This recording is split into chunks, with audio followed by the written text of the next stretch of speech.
Welcome my dear students AB school નવસારીની online lecture સિરીઝની અંદર હું કેજે ગોસ્વામી તમારું સ્વાગત કરું છું। મિત્રો લાસ્ટ ટાઈમ આપણે કોયડાઓ જોયેલા હતા અને બધા જ કોયડાઓ આપણે કમ્પ્લીટ કરેલા હતા। હવે આ લેક્ચરથી આપણે સ્વાધ્યાયના ક્વેશ્ચન્સની શરૂઆત કરીશું। સ્વાધ્યાયની અંદર ઘણા બધા ક્વેશ્ચન્સ છે। મોસ્ટ ઓફ ક્વેશ્ચનની ચર્ચા આપણે ઓલરેડી કરી જ ગયેલા છીએ, તો જે ક્વેશ્ચનની ચર્ચા આપણે કરી ગયેલા છે એની ચર્ચાઓ આપણે વધારે નહીં કરી। ક્લિયર? તો એક ક્વેશ્ચન આપણે અલ્ટિમેટલી થિયરીની અંદર જોઈ ગયા છો, તો એની ચર્ચા આપણે કરીશું નહીં। આગળ વધીએ। સ્વાધ્યાયની અંદર જે ક્વેશ્ચન્સ છે એ સ્વાધ્યાયના ક્વેશ્ચન્સની પીડીએફ તમને હું આપવાનો નથી, બરાબર? તો એ ક્વેશ્ચન જે છે ક્યાંથી લખવાના છે? જો થિયોરિટિકલ પોર્શન હશે તો એના ક્વેશ્ચન એટલે કે એના જે ક્વેશ્ચન આન્સર છે એ મેં ઓલરેડી લખાવી ચૂકેલો જ છે, બરાબર? હવે અમુક જે બીજા ક્વેશ્ચન્સ છે એના આન્સર તમારી રેફરન્સ બુકની અંદર હશે, તો ત્યાંથી તમારે જાતે લખી લેવાના છે। ક્લિયર છે? આટલી વસ્તુ ક્લિયર થઈ ગઈ, બરાબર? હવે આપણે સ્વાધ્યાયના ક્વેશ્ચન્સ શરૂ કરીશું। તો ઘણા બધા ક્વેશ્ચન્સ છે એટલે એક લેક્ચરની અંદર આ વસ્તુ પતી જવાની નથી, ઘણા બધા લેક્ચર્સ એના લાગશે। તો અલ્ટિમેટલી તમે જે વસ્તુ ભણી ગયા છો એ વસ્તુ તમારી ક્લિયર હોવી જોઈએ, ખાસ કરીને આપણા જે 4 ગુણધર્મો છે તે, બરાબર? તો એ ક્લિયર હશે તો અલ્ટિમેટલી આપણા બધા જ ક્વેશ્ચનની અંદર કોઈ પ્રોબ્લેમ થવાનો નથી। ક્લિયર? તો એ જ કોન્સેપ્ટ ઉપર આધારિત આપણા ક્વેશ્ચન્સ છે, કેવી રીતે સોલ્વ કરવા એની વાતો જે તે સમયે કરતો જ ગયો છું, બરાબર? તો ઘણા બધા સારા ક્વેશ્ચન્સ છે, મજા આવશે સોલ્વ કરવામાં અને કંઈક નવી માહિતી પણ તમને શીખવા મળશે। ક્લિયર? તો શરૂઆત કરીએ, ફટાફટ આપણે જઈશું। 3.1 આવર્ત કોષ્ટકમાં ગોઠવણીનો મુખ્ય આધાર શું છે? તો આવર્ત કોષ્ટકમાં ગોઠવણીનો મુખ્ય આધાર, હવે એની અંદર આપણે બે વસ્તુ લખવી પડે કે ભાઈ જૂનું આવર્ત કોષ્ટક જે હતું, જેને આપણે મેન્ડેલિફનું આવર્ત કોષ્ટક કહીએ છીએ, એની અંદર મુખ્ય આધાર છે પરમાણુ ભાર। આધુનિક આવર્ત કોષ્ટક જે છે, બરાબર, એની અંદર આપણે પરમાણુ ક્રમાંકના આધારે ગોઠવણી કરેલી છે। ક્લિયર? નેક્સ્ટ પોઈન્ટ 3.2 મેન્ડેલિફે કયા મહત્વપૂર્ણ ગુણધર્મના આધારે તેના આવર્ત કોષ્ટકમાં તત્વોનું વર્ગીકરણ કર્યું? શું તે તેને દ્રઢપણે પકડી રાખી શક્યો? બરાબર? તો શું કહેવા માંગે છે? મેન્ડેલિફનું જે આવર્ત કોષ્ટક છે, હમણાં જ વાત કરી પ્રમાણે કોના આધારે છે? તો કે પરમાણુ ભારના ચડતા ક્રમમાં છે।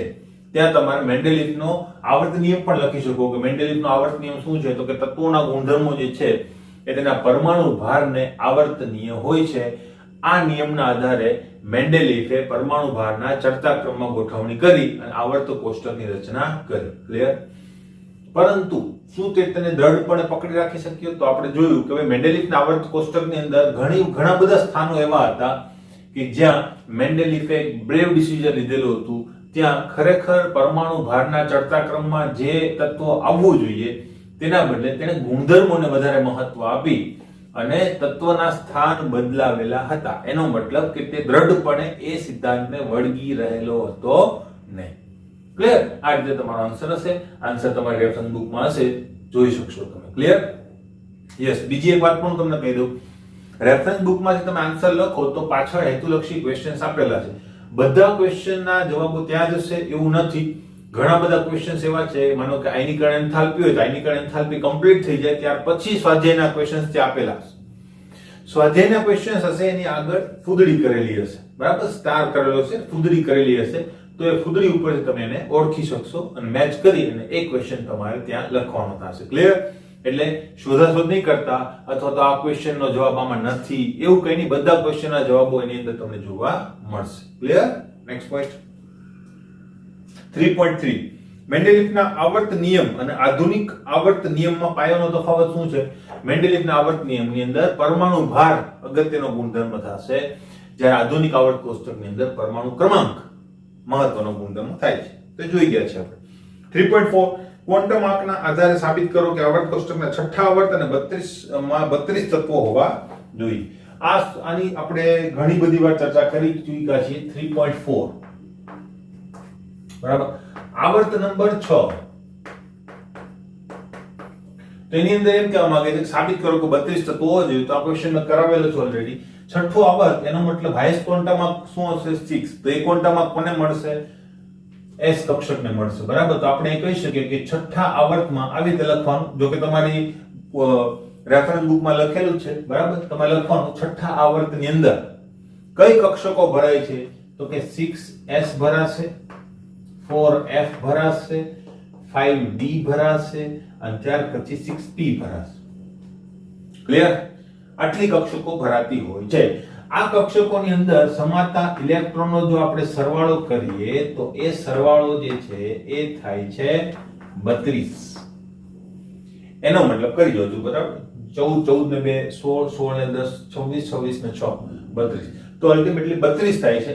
માટે આ આવર્તની અંદર 32 તત્વો હોવા જોઈએ. વાત થઈ ગઈ પૂરી. ક્લિયર?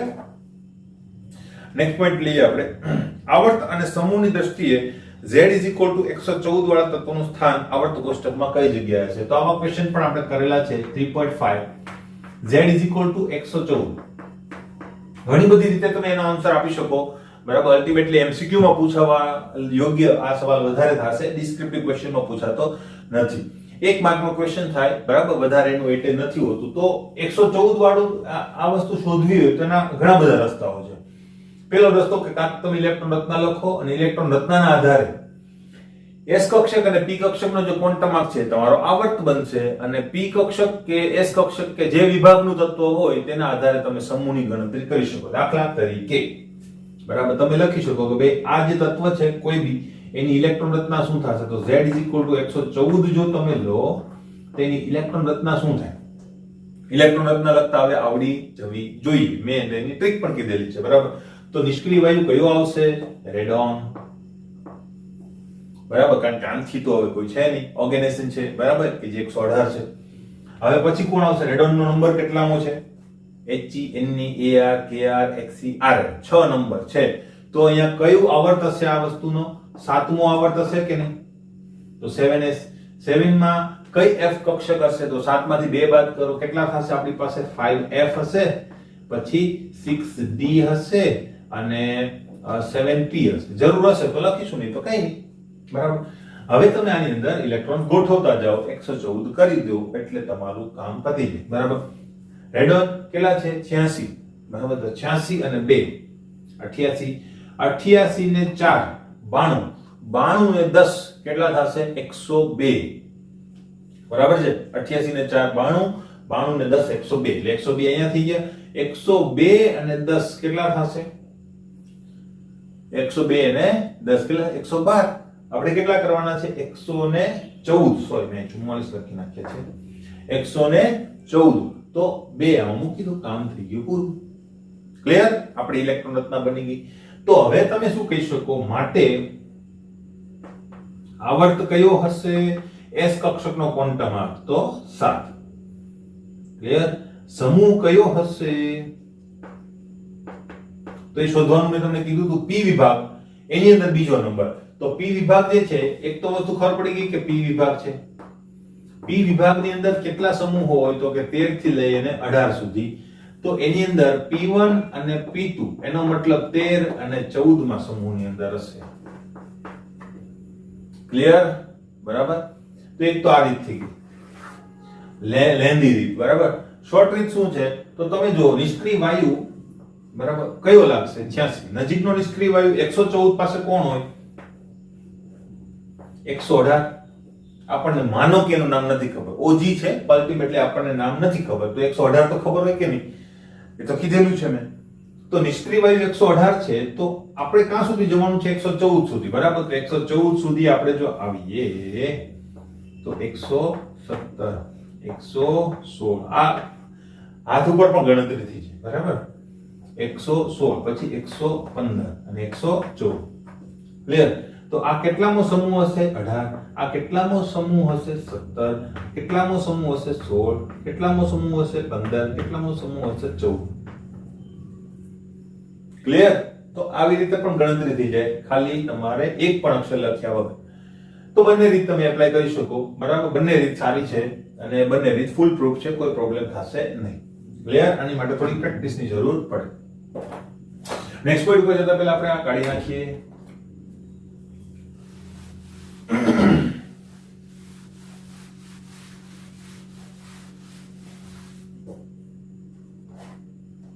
જોઈએ 3.6 આવર્ત કોષ્ટકમાં ત્રીજું આવર્ત અને 17મા સમૂહમાં આવે તત્વનો પરમાણુ ક્રમાંક, બરાબર? તો આવર્ત કેટલાનું છે?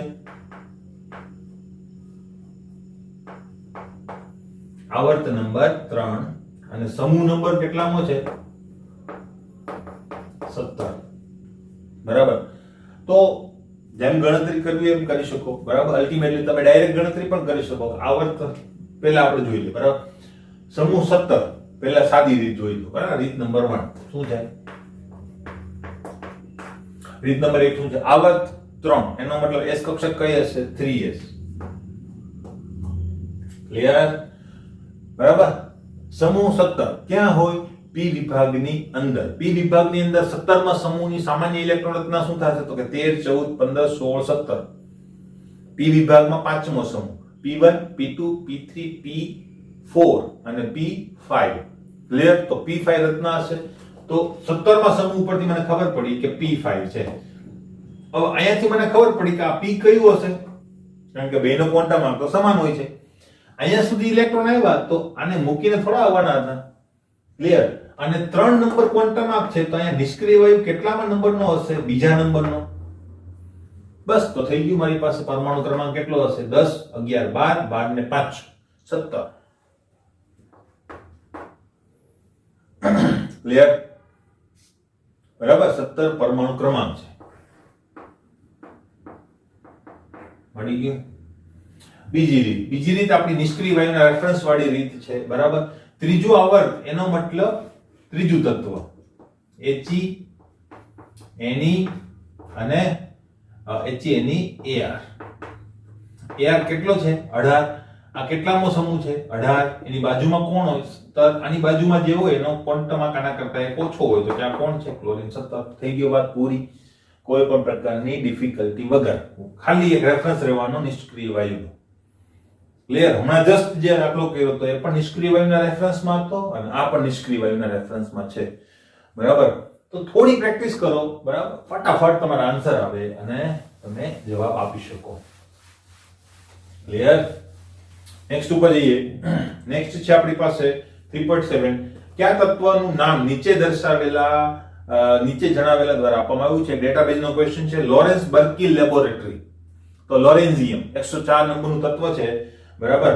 અને સિબોર્ગ જૂથ તો સિબોર્ગિયમ Sg એની સંજ્ઞા છે. 106 નંબરનું એ તત્વ છે. એટલે કે પરમાણુ ક્રમાંક 106 છે. બરાબર. તો એક શું કહેવાય ડેટાબેઝનો પ્રશ્ન છે. એની કોઈ લોજિક છે નહીં. ક્લિયર? Next point 3.8. એક સમૂહમાં રહેલા તત્વોના ભૌતિક અને રાસાયણિક ગુણધર્મો શા માટે સમાન હોય છે? તો એક શબ્દમાં આન્સર આવે ઇલેક્ટ્રોન રચના સમાન હોવાના કારણે. વારંવાર આપણે ચર્ચા થઈ ચૂકી છે. 3.9. આયનીય ત્રિજ્યા અને પરમાણુની ત્રિજ્યા અંગેની તમારી સમજ શું છે? એ સમજ આપણે બહુ ડિટેલમાં ભણી ચૂક્યા છીએ. છતાં એક ટૂંકા ક્વેશ્ચનમાં જો પૂછાયું હોય તો પરમાણુની ત્રિજ્યા એટલે શું? તો કે પરમાણુના કેન્દ્રથી સંયોજકતા કક્ષક સુધીના અંતરને શું કહેવાય? પરમાણુ ત્રિજ્યા. ક્લિયર? પછી ડિટેલની અંદર જેટલા માર્ક્સ એ પ્રમાણે તમે ડિટેલ આપી શકો તેને કેવી રીતે માપવામાં આવે છે, તેના કેટલા પ્રકાર છે. બરાબર. અને વધારે માર્ક્સ હોય તો તમે પછી એના સમૂહ અને આવર્તની અંદર એની આવર્તનીયતા પણ ચર્ચી શકો. ક્લિયર? આયનીય ત્રિજ્યા શું છે? તો કે આયન અવસ્થાની અંદર પરમાણુના કેન્દ્રથી સંયોજકતા ઇલેક્ટ્રોન સુધીના અંતરને શું કહેવાય? આયનીય ત્રિજ્યા. ક્લિયર છે? 2 માર્કમાં ખાલી વ્યાખ્યા છે, બીજું કઈ આપવાનું હોય નહીં. નેક્સ્ટ પોઈન્ટ ઉપર જઈએ આપણે. આવર્ત અને સમૂહમાં પરમાણુની ત્રિજ્યા કેવી રીતે બદલાય છે? આ બદલાવાને તમે કેવી રીતે સમજાવશો? બહુ સારી રીતે આપણે સમજાવેલી છે, ચર્ચા હું કરીશ નહીં. 3.11. સમ ઇલેક્ટ્રોનની સ્પીસીઝ અંગે તમારી સમજ શું છે? તો સમ ઇલેક્ટ્રોનની સ્પીસીઝ વ્યાખ્યા આપણે લખાવેલી છે. જે સ્પીસીઝની અંદર ઇલેક્ટ્રોનની સંખ્યા સમાન હોય એને શું કહેવાય? સમ ઇલેક્ટ્રોનીય સ્પીસીઝ. એક એવી સ્પીસીઝનું નામ લખો જે નીચે જણાવેલ પરમાણુ કે આયનો સાથે સમ ઇલેક્ટ્રોનીય હશે. બરાબર. તો બહુ ઈઝીલી તમે શોધી શકો. Ar Mg+2 અને Rb. તો પહેલી વાત તમે કેવી રીતે શોધી શકો? મોસ્ટલી બરાબર, કારણ કે પ્રતિનિધિ તત્વો છે ને અષ્ટકના નિયમનું સંપૂર્ણપણે પાલન કરતા હોય છે. બરાબર. તો F9 છે તો એની સમ ઇલેક્ટ્રોનની સ્પીસીઝમાં પણ નિષ્ક્રિય વાયુ લેવા. બરાબર. તો કોણ થશે? એની. કારણ કે 9 અને એક વધારાનો ઇલેક્ટ્રોન 10 થઈ ગયા કે નહીં? તો એનીમાં કેટલા ઇલેક્ટ્રોન છે? 10. ક્લિયર? Ar તો Ar હવે પોતે જ નિષ્ક્રિય વાયુ છે તો શું કરવું, બરાબર? તો એની આજુબાજુનું કોઈ લઈ લેવાનું, Ar ની નજીક એટલે પાછળ જ જવાનું હંમેશા. Ar કેટલું છે? 18. He Ar 18, તો 17 વાળું લઈ લો Cl. આ 17 છે અને એક માઈનસ મૂકી દો, થઈ ગયું કે નહીં? 18, બરાબર? Mg+2, Mg કેટલું છે? 12. તો એને 10 લાગુ પડે તો 10 માં તમે કોણ લખી શકો? એની પાછું. અષ્ટકના નિયમનું સંપૂર્ણપણે પાલન થતું હશે. ક્લિયર? Rb એટલે કેટલામાં નંબર ઉપર છું? હવે આ ખાસ જોવું પડે કારણ કે નીચે છે, બરાબર? તો એ પહેલા સમૂહનું તત્વ છે, બરાબર? તો LiNaK, હવે હાઇડ્રોજન થી શરૂ કરી કારણ કે પેલું તત્વ હાઇડ્રોજન છે, અલ્ટિમેટલી પહેલા અવર્થથી થાય એટલા માટે. ક્લિયર? H પછી કોણ આવશે? LiNaK Rb. કેટલામો નંબર છે? 5મો નંબર છે, બરાબર?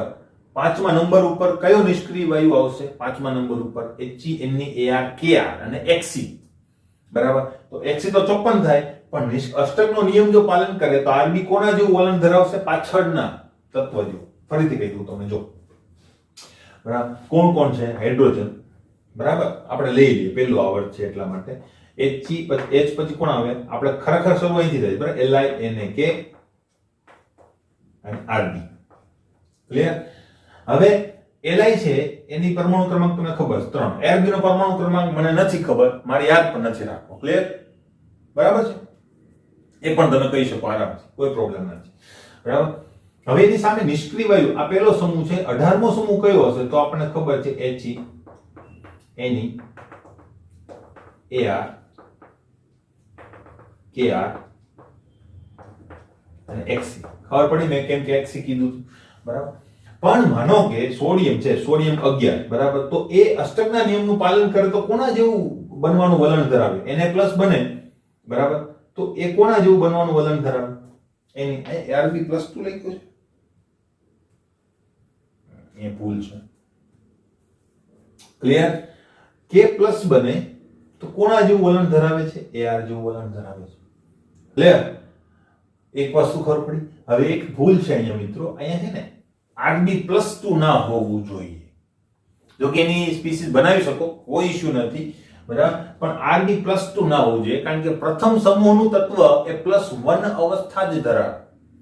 +2 અવસ્થા એના માટે શક્ય જ નથી, બરાબર?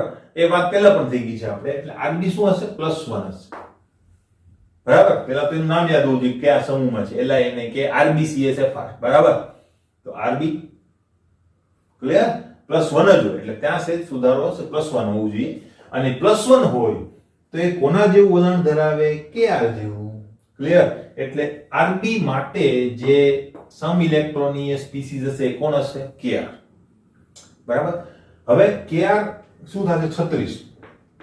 તમને એમ જો મારે 36 વાળું, બરાબર? હવે તમને એમ જો મારે Kr નથી લખવું, હજુ એક બીજી સ્પીસીસ લખવી છે, તો એની બાજુમાં કોણ હશે? Br હશે. નહીં ખબર હોય તો તમે અહીંથી જોઈ લેજો, અહીંયા તો કોઈ હશે નહીં, આ તો ખાલી જગ્યા છે. એની બાજુમાં કોણ હોય? FCl અને અહીં કોણ હશે? Br. તો Br લખો અને એની ઉપર -1 કરો તો પણ સેમ આ ત્રણે ત્રણ સમ ઇલેક્ટ્રોનીય સ્પીસીસ થશે. ખબર પડી નિષ્ક્રિય વાયુનો રેફરન્સ કેટલો અગત્યનો છે? ક્લિયર? બરાબર? આપણે કોમ્પિટિટિવ લેવલના MCQ કરીશું ત્યારે પણ આ વસ્તુ કામમાં આવવાની છે. ખબર પડી ગઈ હશે? નેક્સ્ટ પોઈન્ટ, બરાબર? એવી રીતે ઉપર પણ તમે લખી શકો, બરાબર? માનો કે એની છે તો એની આના પણ બરાબર હતો તો Mg+2 એની અને F- પણ કેવા થઈ જશે? સમ ઇલેક્ટ્રોનીય આયનો.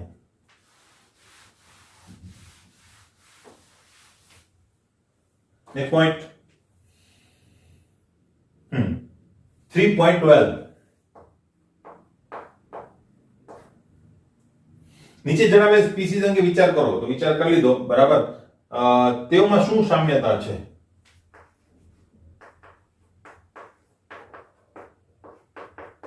મને એમને જ ખબર પડી જાય કે આ શું છે, બરાબર? પછી છે ને હજુ એક છે એ. તો શું સામ્યતા છે? પહેલી વાત, પરમાણુ ક્રમાંક તમને યાદ હોવા જોઈએ, બરાબર? તો 7, 8, 9, 10, 11, 12, 13 બધા શું છે? સમ ઇલેક્ટ્રોનીય આયનો છે. અથવા તો સ્પીસીસ, કારણ કે આયન નો છે, બરાબર?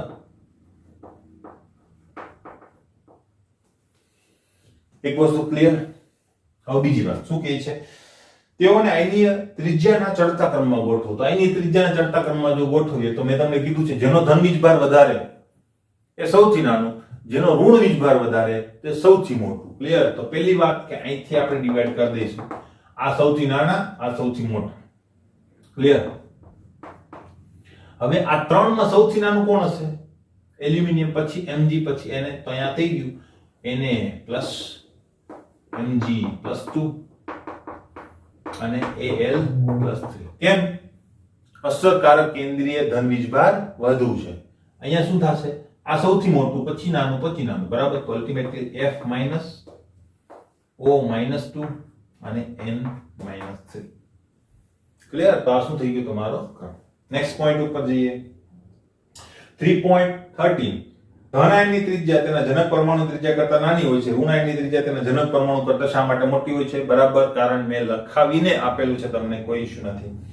3.14 આયનીકરણ એન્થાલ્પી અને ઇલેક્ટ્રોન પ્રાપ્તિ એન્થાલ્પીને વ્યાખ્યાયિત કરવામાં મુક્ત વાયુમય પરમાણુ અને ધરા અવસ્થા શબ્દોની સાર્થકતા સમજાવો. બરાબર. તો સરસ ક્વેશ્ચન છે અને આ વસ્તુની પણ ચર્ચા આપણે ઓલરેડી કરી ચૂક્યા છે. પહેલી વાત, મુક્ત વાયુમય પરમાણુ. બરાબર. કારણ શું છે? તો કે ભાઈ પહેલી વાત કે કોઈ પણ તત્વની કે પરમાણુની આયનીકરણ એન્થાલ્પી જ્યારે જોતા હોય ત્યારે પરમાણુ અવસ્થામાં હોવો જોઈએ. પરમાણુ અવસ્થામાં એ કેવો હોય છે? વાયુમય. એટલે લખેલું છે મુક્ત વાયુમય. વાયુમય લેવાનું કારણ શું છે? તો મેં તમને કીધું હતું કે જો કોઈ પદાર્થ લિક્વિડ કે સોલિડ હોય તો તેમના વચ્ચેના આકર્ષણ બળો પણ ત્યાં હાજર હોય છે. પરમાણુ પરમાણુ વચ્ચેના આકર્ષણ બળો. બરાબર. તો એ પરમાણુ પરમાણુ વચ્ચેના જે આકર્ષણ બળો છે એ સાચી આયનીકરણ એન્થાલ્પી આપણને આવવા દેશે નહીં. કારણ શું ખબર? જો મારી પાસે બે વસ્તુ છે. બરાબર. તો સિમ્પલ હા છે. જો આ છે મારી પાસે લોખંડનો તાર. બરાબર. પછી આ છે મારી પાસે લોખંડ, આ સાદી દોરી કોટન. બરાબર. અને આ જે તાર છે ને એ છે પ્લાસ્ટિક. બરાબર. આ ખબર પડી? જો હું ત્રણે એક સાથે બાંધી, એ ત્રણે એક સાથે બાંધી અને ગરમી આપવાનું શરૂ કરું, ગરમી આપવાનું શરૂ કરવું. બરાબર. ઓવનમાં મૂકી દઈએ અને ધીમે ધીમે ટેમ્પરેચર વધારતા જઈએ. બરાબર. તો સૌપ્રથમ કયું તૂટી જશે? આપણે આગ નથી લગાવવાની, ટેમ્પરેચર વધારવાનું. સૌપ્રથમ કયું તૂટી જશે? તમને ખ્યાલ છે? સૌપ્રથમ તૂટશે પ્લાસ્ટિક. કારણ તો કે નબળું છે, તમને ખ્યાલ છે. બરાબર. પછી કોણ બળી જશે? દોરી. અને ઘણી વાર પછી ખૂબ ઊંચું ટેમ્પરેચર લઈ જશો તો કોણ તૂટશે? Fe. ક્લિયર? બરાબર છે. તો આ વસ્તુ ઉપરથી આપણે શું શીખવા મળ્યું? તો જો પરમાણુઓને તમે લિક્વિડ કે સોલિડ અવસ્થામાં લો તો શું થાય? બરાબર. આ માનો કે લિક્વિડ અવસ્થામાં છે તો આમની વચ્ચેનું પણ આકર્ષણ હશે અહીંયા. બરાબર. અને આની વચ્ચેનું પણ આકર્ષણ હશે. એટલે ઇલેક્ટ્રોન અને કેન્દ્ર વચ્ચેનું આકર્ષણ અને બે પરમાણુ વચ્ચેનું આકર્ષણ અહીંયા જે છે તે. ક્લિયર? હવે એમાં શું છે? આ જે આકર્ષણ છે એ કેવું હશે? નબળું. બરાબર ને? આ આકર્ષણ તો સ્ટ્રોંગેસ્ટ છે, તમને ખ્યાલ છે. કારણ કે વિદ્યુતીય આકર્ષણ બળ કુલંબિક ફોર્સ દ્વારા ઇનિશિએટ થાય છે. તો અલ્ટિમેટલી જબરદસ્ત ફોર્સફુલ હોય છે. બરાબર. તો શું થાય? આની જેવું.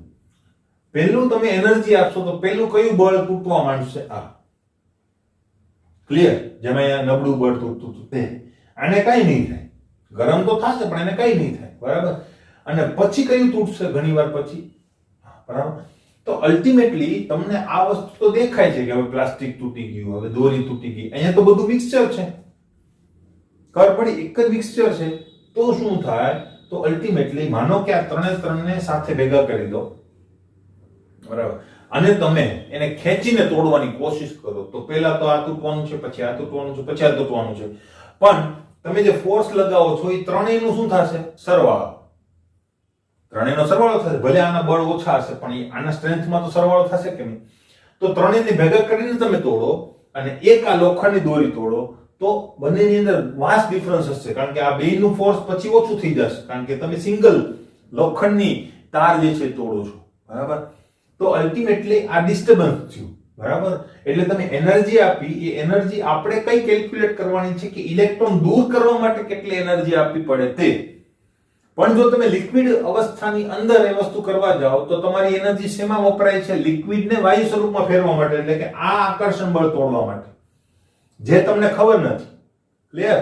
તો આ આકર્ષણ બળ તોડવા માટે તમે શક્તિ આપી, એ આકર્ષણ બળ તૂટી ગયું, ત્યાર પછી આનો વારો આવ્યો. બરાબર? ખરેખર આને જેટલી એનર્જી લીધી હશે એમાં આ શું થઈ જશે? પ્લસ થઈ જશે. ખબર પડી? એટલે તમને સાચી આયનીકરણ એન્થાલ્પી મળશે નહીં. બીજી વાત કહું, જો માનો કે કોઈ વસ્તુ છે, માનો કે મારી પાસે આયનીકરણ કરવું છે મારા હાઇડ્રોજનનું, અથવા તો હું નિષ્ક્રિય વાયુ લઈ લઉં. બરાબર? માનો કે મારે He નું આયનીકરણ કરવું છે, પરમાણુ અવસ્થામાં છે એટલા માટે. ક્લિયર? તો He ને હું જો લિક્વિડ ફોર્મમાં લઉં અને આયનીકરણ એન્થાલ્પી મેઝર કરું તો એનું મૂલ્ય જે છે એ ડેલ્ટા HX આવ્યું. બરાબર? અને He ને ઘન સ્વરૂપમાં જ લઈ લો અને પછી હું મેઝર કરું તો એ મારી પાસે XY આવ્યું. ક્લિયર? તો અલ્ટિમેટલી આ બંને જુદા જુદા હશે. ખરેખર તો એક તત્વ માટે આયનીકરણ એન્થાલ્પીનું મૂલ્ય કેવું હોવું જોઈએ? સેમ. આ બેના જુદા કેમ આવે છે? તો કે આ સોલિડ છે, એમાં આયનીકરણ કરવા જશો તો પહેલા શું થશે? સોલિડ નું લિક્વિડ, અને લિક્વિડ નું પછી શું થશે? વાયુ સ્વરૂપમાં રૂપાંતર, ને પછી આયનીકરણ થશે. આમાં શું થશે? લિક્વિડ નું પહેલા વાયુ સ્વરૂપમાં રૂપાંતર થશે ને પછી આયનીકરણ થશે. એટલે આ બંને વસ્તુ જુદી જુદી હશે, ખરેખર સેમ આવવી જોઈએ. તો બે તત્વોની કમ્પેરિઝન કરવા માટે આપણે શું કરીએ છીએ? એને બંનેને વાયુ અવસ્થામાં જ લઈ લઈએ, ત્યાર પછી આયનીકરણ કરાવીએ, જેથી કરીને આવા કોઈ આકર્ષણ બળો ત્યાં હાજર હોતા નથી. કારણ કે પરમાણુ પોતે જ શું હોય છે? એકદમ દૂર દૂર હોય. ક્લિયર? એટલા માટે કમ્પેરિઝન કરવા માટે વાયુમય અવસ્થા લેવામાં આવે. બીજું, ધરાવસ્થા. ધરાવસ્થાનો મતલબ થાય છે કે એનો જે ઇલેક્ટ્રોન જે છે એ એકદમ નીચી અવસ્થામાં છે, કે જ્યાં એને રહેવું જોઈએ. બરાબર? કારણ કે આપણને ખબર છે કે ઇલેક્ટ્રોન ઊર્જા મેળવે તો શું થાય? ઉપર જાય. બરાબર? ધરાવસ્થાનો મતલબ શું થયો? તો કે આ ઇલેક્ટ્રોન કઈ લોવેસ્ટ એનર્જી સ્ટેટમાં છે. એનર્જી તો હશે જ. માનો કે આ અહીંયા ઇલેક્ટ્રોન પહેલેથી જ ભરેલા છે બે, પ્રથમ શક્તિ સ્તરની અંદર, તો બીજા ઇલેક્ટ્રોનને કમ્પલસરી બીજા શક્તિ સ્તરમાં જ રહેવું પડે. એટલે આ જે ત્રીજો નવો ઇલેક્ટ્રોન આવ્યો એની લોવેસ્ટ એનર્જી સ્ટેટ કઈ છે? n બરાબર 2 માં. ક્લિયર? તો આને કહેવાય તેની ધરાવસ્થા. હવે ધરાવસ્થાનો મતલબ એવું નથી કે આને અહીંયા આવવું જોઈએ. બરાબર? એની લોવેસ્ટ પોસિબલ એનર્જી સ્ટેટ જે છે એને આપણે શું કહીએ છીએ? ધરાવસ્થા, કે જેમાં એક્સ્ટ્રા કોઈ એનર્જી એ ઇલેક્ટ્રોન પાસે કે તત્વ પાસે હોતી નથી. ક્લિયર? જેથી કરીને શું થાય? તો કે એની ધરાવસ્થાની અંદરથી આપણે ઇલેક્ટ્રોન ગુમાવડાવીએ, જેથી કરીને આપણને એનર્જીનું સાચું મૂલ્ય મળે. હવે આ જ ઇલેક્ટ્રોન જો પહેલેથી જ દૂર હોય, એક્સ્ટ્રા એનર્જી લઈને, બરાબર, ટ્રાન્ઝિટ થયેલું હોય, તો અહીંથી દૂર કરવો સરળ પડશે, અહીંથી દૂર કરવો મુશ્કેલ પડશે. સાચું શું છે? ધરાવસ્થા. જેથી કરીને આપણને કમ્પેરિઝન કરતા ફાવે કે કયો ઇલેક્ટ્રોન કોના કરતા વધારે આયનીકરણ એન્થાલ્પીથી મુક્ત થશે કે ઓછી આયનીકરણ એન્થાલ્પીથી મુક્ત થશે. ક્લિયર? ખબર પડી ગઈ છે? અલ્ટિમેટલી જવાબ જે છે તમારી રેફરન્સ બુકમાં છે જ, ત્યાંથી લખી શકો છો. મેઇન લોજિક આપણે સમજવાનું હતું કે જે આપણે સમજ્યા. 3.14 થઈ ગયું. 3.15 હાઇડ્રોજન પરમાણુની ધરાવસ્થામાં રહેલા ઇલેક્ટ્રોનની ઊર્જા તમને આપેલી છે. બરાબર? તો પરમાણુની હાઇડ્રોજનની આયનીકરણ એન્થાલ્પીનું મૂલ્ય જૂલ પ્રતિ મોલ માં ગણો. તો આ એક પ્રકારનો દાખલો છે, અને આ દાખલો પણ આપણે ગણી ગયા છીએ, પણ બીજા ચેપ્ટરની અંદર. બરાબર? શું કીધું છે? જો 3.15 ક્લિયર? તમને શું કીધું છે? હાઇડ્રોજન પરમાણુની ઇલેક્ટ્રોનની ઊર્જા તમને આપેલી છે. તો અલ્ટિમેટલી એ જ ઊર્જા શું હશે? આયનીકરણ એન્થાલ્પી. તમને મેં કીધેલું છે, આપણે ડેલ્ટા EH વડે આપણે એને દર્શાવતા યાદ હોય તો તમને. બરાબર? તો આયનીકરણ એન્થાલ્પી કે જેને આપણે IEH પણ લખી શકીએ. બરાબર? એ શું થઈ જશે? માઈનસ. પણ અલ્ટિમેટલી આયનીકરણ એન્થાલ્પી માટે એટલી ઊર્જા તમારે એને આપવી પડશે. તો કેટલી થશે? રીડબર્ગના અચળાંક જેટલી, જૂલ પર એટમ. એક પરમાણુ માટે આપેલી છે. ક્લિયર? 10^18 પ્લસ આપેલું છે, પણ ત્યાં શું હોવું જોઈએ? -18 હોવું જોઈએ, હે ને? એટલી બધી ઊર્જાની જરૂર પડે નહીં. નેક્સ્ટ, હાઇડ્રોજનની આયનીકરણ એન્થાલ્પીનું મૂલ્ય જૂલ પ્રતિ મોલમાં. એકમ ખાસ અગત્યનો છે. તમને એમ કીધું છે કે હાઇડ્રોજનની આયનીકરણ એન્થાલ્પીનું મૂલ્ય તમારે ગણવાનું છે, પણ શેમાં? જૂલ પર મોલ. તો શું કરવાનું હોય? આને 6.022 into 10⁻23 વડે ગુણી નાખવાનું એટલે કામ પતી જશે. ખબર પડી? બરાબર, બહુ ઈઝી દાખલો છે અને રેફરન્સ બુકમાંથી તમે એ વસ્તુ ગણી શકો. શું કરવાનું છે? આની એન્થાલ્પી ઇઝ ઇક્વલ ટુ, બરાબર, તો તમારે એક મોલ માટે ગણવાનું છે તો એવોગેડ્રો આંક ગુણ્યા શું કરવાનું? આને 1 કહી દઈએ, આને 2 કહી દઈએ, બરાબર. તો IeH2 ઇઝ ઇક્વલ ટુ શું થશે? IeH1. આ ગુણાકાર કરો, બરાબર, 6.022 into 10⁻23 આ મોલ માટે થઈ ગયું અને ગુણ્યા 2.18 into 10⁻−18. મિત્રો અહીંયા છે ને +18 લખેલા છે તમારી ટેક્સ્ટ બુક ની અંદર, પણ ત્યાં શું હોવા જોઈએ? -18. નવી બુક હશે કોઈ પાસે તો કદાચ એની અંદર સુધારો થઈ ચૂક્યો હશે. ક્લિયર? આનો જે જવાબ આવે એ તમારો જવાબ એકમ લખવાનું ભૂલવાનું નહીં, જૂલ પર મોલ. નેક્સ્ટ પોઈન્ટ ઉપર જઈએ. દ્વિતીય આવર્તમાં તત્વોની વાસ્તવિક આયનીકરણ એન્થાલ્પીનો ક્રમ આ પ્રમાણે છે. તો એક ક્રમ તમને આપેલો છે, બરાબર, અને પૂછેલું છે, જો કે આ વસ્તુ કરી ગયા છે, B ની ડેલ્ટા IH નું મૂલ્ય B કરતા વધારે છે અને O ની ડેલ્ટા IH નું મૂલ્ય N અને F કરતા ઓછું છે. તો આ કારણો મેં તમને ઓલરેડી લખાવી દીધેલા છે, બરાબર, એટલે હું એની ચર્ચા કરીશ નહીં. તો મારે એક બીજી ચર્ચા તમારી પાસે કરવી છે આ જ ક્વેશ્ચનને લગતી, એટલે હું ક્વેશ્ચન તો કરાવવાનો છું, બરાબર. તમને એમ પૂછે, કેટલામો નંબર છે? 16, બરાબર. તમને એમ પૂછે કે બીજા આવર્તના તત્વો માટે આયનીકરણ એન્થાલ્પીનો ક્રમ લખો. બીજા આવર્તના તત્વો માટે, બરાબર. તો બીજા આવર્તની અંદર કયા તત્વો થશે? 3 4 5 6 7 8 9 10, બરાબર. તો અલ્ટિમેટલી 10 નંબરને નહીં લઈએ કારણ કે નિષ્ક્રિય વાયુ છે, બરાબર. તો આપણે એમાં લીધેલો છે, યસ લીધેલો છે, તો લઈ લઈશું. ક્લિયર? લિથિયમ 3, પછી બેરિલિયમ 4, પછી બોરોન આવશે, બરાબર. બોરોન કેટલું થશે? 14 નહીં પણ 4, પછી 5, પછી 6, પછી 7, પછી 8, પછી 9 અને પછી 10, બરાબર. આવી રીતે આ બીજા આવર્તના તત્વો યાદ હોવા જોઈએ. હવે તમને એમ કે આની આયનીકરણ એન્થાલ્પીનો ક્રમ શું? તો તમે એમ કહી દો કે ડાબી બાજુથી જમણી બાજુ તરફ જતા વધે. તો વાત સાચી છે, તો તમે આમ કરવા માંડો, આમ આમ આમ આમ આમ, તો આ ખોટું.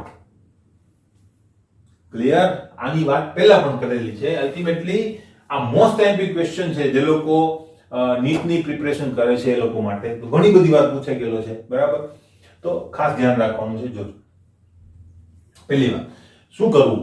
મેં તમને ફાયદો નુકસાન વાળી પદ્ધતિ કીધેલી હતી. એ ઇલેક્ટ્રોન પ્રાપ્તિ એન્થાલ્પી અને ઇલેક્ટ્રોન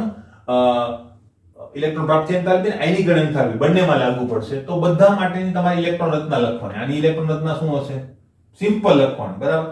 બીજો આવર્ત એનો મતલબ 2s, 2s1, 2s2, 2s, 2p1, બરાબર. અથવા તો છેલ્લો ઇલેક્ટ્રોન જ લખું છું 2p1, અહીંયા 2p2, અહીંયા 2p3, અહીંયા 2p4, અહીંયા 2p5 અને અહીંયા 2p6. ક્લિયર? તો હવે લખતા જઈએ ક્રમ. જો લિથિયમ એક ઇલેક્ટ્રોન ગુમાવીને જબરજસ્ત ફાયદો, નિષ્ક્રિય વાયુ જેવું બંધારણ, એટલે હંમેશા સપોર્ટ કરશે. તો ઓછામાં ઓછા આયનીકરણ એન્થાલ્પીનું મૂલ્ય કોની પાસે છે? લિથિયમ પાસે, આ આવર્તની અંદર, બરાબર. તો એ ઓછામાં ઓછું થઈ ગયું, વાત થઈ ગઈ પૂરી. પછી કોણ હશે? બેરિલિયમ. તો વાત કઈ ખોટી નથી, બરાબર, સાચું જ છે. લિથિયમની આયનીકરણ એન્થાલ્પીનું મૂલ્ય બેરિલિયમ કરતા કેવું હોય છે? ઓછું હોય છે, સાચું. હવે આ બેની કમ્પેરિઝન કરો તો શું થશે? તો આ p કક્ષકમાંથી ગુમાવે છે એટલે એક ઇલેક્ટ્રોન ગુમાવીને એને 2s2 મળશે કે નહીં? પૂર્ણ કક્ષક. ફાયદો આને નુકસાન. કેમ? તો કે એક ઇલેક્ટ્રોન ગુમાવીને અર્ધપૂર્ણ, પૂર્ણમાંથી અર્ધપૂર્ણ બનશે, તો એ તો નુકસાન, બરાબર. તો શું કરવું? તો આના માટે વધારે, આના માટે ઓછું, તો આ બે પોતાનું સ્થાન ચેન્જ કરી દેશે. આ સાચું છે, ખબર પડે છે. પણ અલ્ટિમેટલી આના પછી જો આ બે માટે જોઈએ તો આ બેનો ક્રમ આ ખોટો છે, આ ખોટું. તો શું આવવું જોઈએ? B is greater than B. કેમ? તો કે આ ભાઈ જે ઇલેક્ટ્રોન પૂર્ણ કક્ષકમાંથી ગુમાવીને અર્ધપૂર્ણ બનાવે છે, જ્યારે આ શું કરે છે? એક ઇલેક્ટ્રોન ગુમાવીને પૂર્ણ કક્ષક પ્રાપ્ત કરે છે, અપૂર્ણમાંથી પૂર્ણ અને આ પૂર્ણમાંથી અર્ધપૂર્ણ. તો આને નુકસાન, આને ફાયદો, બંને પોતાનું સ્થાન ચેન્જ કરી લેશે. એટલે આને મુશ્કેલીથી દૂર કરી શકાશે, આને સરળતાથી દૂર કરી શકાશે. એટલે આ પ્રમાણેનો ક્રમ થશે. તો અહીંયા કોણ આવશે? હવે આ ઇન્ટરચેન્જ થઈ ગયા. ખબર પડી? પણ આ તો સાચું જ છે ને, લિથિયમની આયનિકરણ એન્થાલ્પી બેરિલિયમ કરતા તો ઓછી છે જો. બરાબર, એટલા માટે મેં તમને કીધેલું હતું. ક્લિયર થઈ ગયું? બરાબર. હવે આ બેની અંદર તો આને ફાયદો, આને નુકસાન. નુકસાન છે નહીં, એને ફાયદો નથી, નુકસાન નથી. અપૂર્ણ હતી ને અપૂર્ણ જ છે. એક ઇલેક્ટ્રોન ગુમાવીને શું બનશે? p1. તો અપૂર્ણ જ રહેવાની છે. તો આને ફાયદો નુકસાન કઈ નથી, આને ફાયદો. આનો ફાયદો તો ઓછી, તો આ ઓછી જ છે મસ્તી પણ. એટલે અહીંયા કોઈ પણ પ્રકારની પ્રોબ્લેમ થવાની નથી. બરાબર. જે રેગ્યુલર ગુણધર્મ ડાબીથી જમણી બાજુ તરફ જતા વધે તો વધશે. આ બેની અંદર તો આને ફાયદો નુકસાન કઈ નથી, આને નુકસાન છે. બરાબર. ક્લિયર? નુકસાન હોય તો એ શું કરે? રેઝિસ્ટ કરે. વધારે આયનીકરણ એન્થાલ્પી તો એ તો મસ્તું, પણ ડાબીથી જમણી બાજુ વધે જ, તો વધે જ છે. તો આ સાચું. ક્લિયર? હવે આ બેની વાત કરીએ ખાસ. જોજો, આને નુકસાન, આને ફાયદો. એક બાજુ નુકસાન ને એક બાજુ ફાયદો, બંને થવા જોઈએ. બરાબર. તો જો અહીંયા નુકસાન, અહીંયા ફાયદો, તો આની આયનીકરણ એન્થાલ્પી વધશે, આની આયનીકરણ એન્થાલ્પી ઘટશે. એટલે આ બંને પોતાનું સ્થાન શું કરી દેશે? ચેન્જ કરી દેશે. એટલે આ સાચું. અલ્ટિમેટલી અહીંયા ઓક્સિજન આવશે ને પછી કોણ આવશે? નાઇટ્રોજન આવશે. અહીંયા પણ સ્થાન ચેન્જ થયું, આ જગ્યાએ પણ શું કરી દીધું? સ્થાન ચેન્જ કરી દીધું. ક્લિયર? હવે ફ્લોરિન. ફ્લોરિન ને કોઈ પ્રોબ્લેમ નથી, અપૂર્ણ છે, અપૂર્ણ જ રહેવાની છે. ત્યાર પછી તો આની હાઈએસ્ટ હશે. હું અહીંયા આમ પણ લખી શકું, કારણ કે ખૂબ વધારે હશે, કારણ કે ઇલેક્ટ્રોન ગુમાવવાની વૃત્તિ દર્શાવતું નથી. મોસ્ટ ગ્રેટર ધેન એમ કહેવાય, અથવા તો most less than any. Clear? બરાબર. તો આ વસ્તુ ખાસ ધ્યાનમાં રાખવાની છે. હવે દ્વિતીય આયનીકરણ એન્થાલ્પીનો ક્રમ પૂછે તો, બરાબર, તો એ વસ્તુ માટે તમારે દ્વિતીય આયનીકરણ એન્થાલ્પી એટલે પ્રથમ કરીને પછી કઈ જગ્યાએ ઉભેલું છે ત્યાંથી તમારે બીજી આયનીકરણ એન્થાલ્પી લેવાની હોય. એક ક્વેશ્ચન છે આપણી પાસે, એટલે ત્યાં વધારે ચર્ચા કરીશું તો વધારે મજા આવશે. બરાબર. તો લઈએ 3.17. તમે આ તથ્યને કેવી રીતે સમજાવો છો કે સોડિયમની પ્રથમ આયનીકરણ એન્થાલ્પીનું મૂલ્ય મેગ્નેશિયમ કરતા ઓછું છે?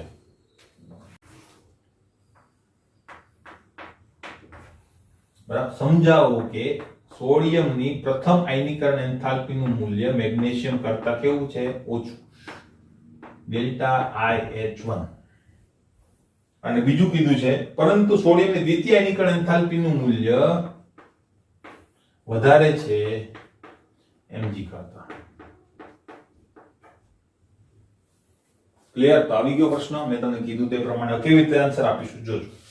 પહેલી વાત, બરાબર. આન્સરનો મતલબ શું થાય?